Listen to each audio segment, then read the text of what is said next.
মকরশবিলের ভিতরে আমরা এখন আছি।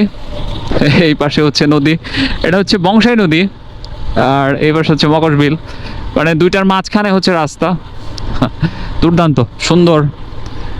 এটা কি বর্তমানে বলতে পারেন যে সাদা সুন্দর, নিচে হচ্ছে পানির কোনো কালার নাই, কিন্তু একটা সাদা সাদা একটা ভাব আছে। যাই হোক, সুন্দরের কোনো শেষ নাই, আর সুন্দরের কোনো হচ্ছে সংজ্ঞাও দিতে পারতেছি না, কারণ সুন্দর শুধুই সুন্দর, সুন্দরের সাথে কোনো তুলনা হয় না। দেখতে পাচ্ছি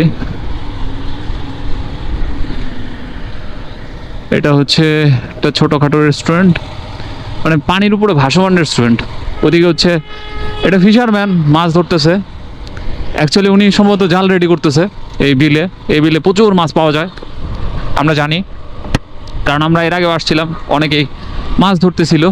এরকম এলাকাগুলোতে আসলে ভালোই লাগে, আর আমার তো ঘুরতে বরাবরই ভালো লাগে, সেটা হোক মির্জাপুর, হোক গাজীপুর, হোক টাঙ্গাইল, যে জায়গায় হোক না কেন, ঘোরাটা হচ্ছে আমার একটা নেশার মতো কাজ করে। মানে ঘুরতেই মজা লাগে, এর মধ্যে একটা অন্যরকম একটা ফিলিংস কাজ করে। চমৎকার সুন্দর বাতাস, আর সামনে দুজন মিউজিশিয়ানকে দেখতে পাচ্ছি, তারা গিটার নিয়ে যাচ্ছে, মুভ করতেছে, তারা গান বাজনা করে হয়তো। চমৎকার।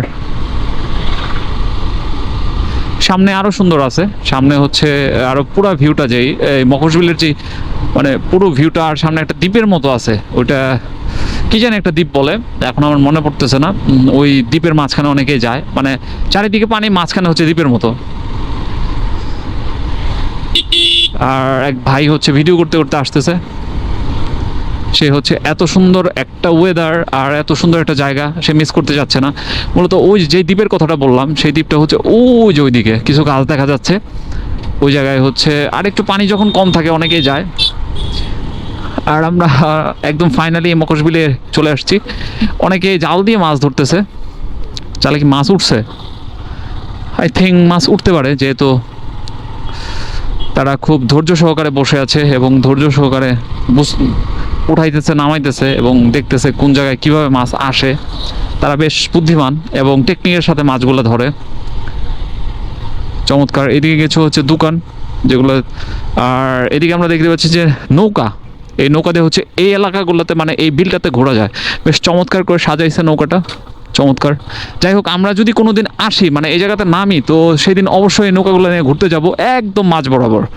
আজকে যেহেতু আমাদের সময় স্বল্পতা, যেহেতু আমরা এই জায়গার উদ্দেশ্যে আসিনি, যেদিন আমরা এই জায়গার উদ্দেশ্যে আসব সেদিন অবশ্যই এই জায়গায় থামবো, এবং এই জায়গার যত সিস্টেম আছে, মানে নৌকা বা অন্য কিছু কোনো রাইড থাকলে আমরা সব বলে দেবো। এই একটা মাছ পেয়ে গেছে, আমাদের যাত্রাটা শুভ হোক। আর মুরব্বীদের একটা কথা আছে যে যাত্রাপথে যদি মাছ দেখা যায় তাহলে সেই যাত্রাটা শুভ হয়।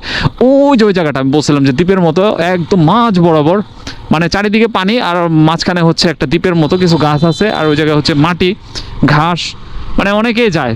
সোজা কথা একটা দ্বীপের মতো, ছোট একটা দ্বীপের মতো, অনেকেই ওই জায়গায় যায়। আর আমরা এখন যে এলাকাটাতে যাচ্ছি সেই এলাকাটাতে আসলে, সেই এলাকাটা হচ্ছে গাজীপুরে আমরা হচ্ছে এখনও গাজীপুরে যে গ্রামগুলোতে যাই সেগুলো হচ্ছে এই গাজীপুর পুরোটাই ম্যাক্সিমাম লাল মাটি, আর তারা হচ্ছে মাটির ঘর ব্যবহার করে অনেকেই গ্রাম অঞ্চলগুলোতে। কিন্তু এখন তুলনামূলক মাটির ঘরগুলো কমে গেছে, একটা সময় প্রচুর পরিমাণে মাটির ঘর ইউজ করতো সবাই, কিন্তু আমরা হয়তো কিছু মাটির ঘর দেখতে পাবো সামনে গেলে, আপনাদের অবশ্যই দেখানোর চেষ্টা করব।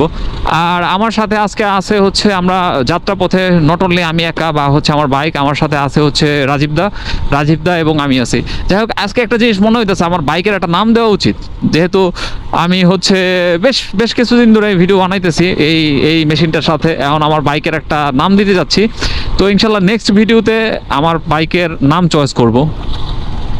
এ কি করলো এ মগাড়ায় তো ভয় দেয়া লাইছে। মগায় বোকা চোদা বাড়াল, ওরা কি করলো, এটা কি করলো মামুর বেড়া।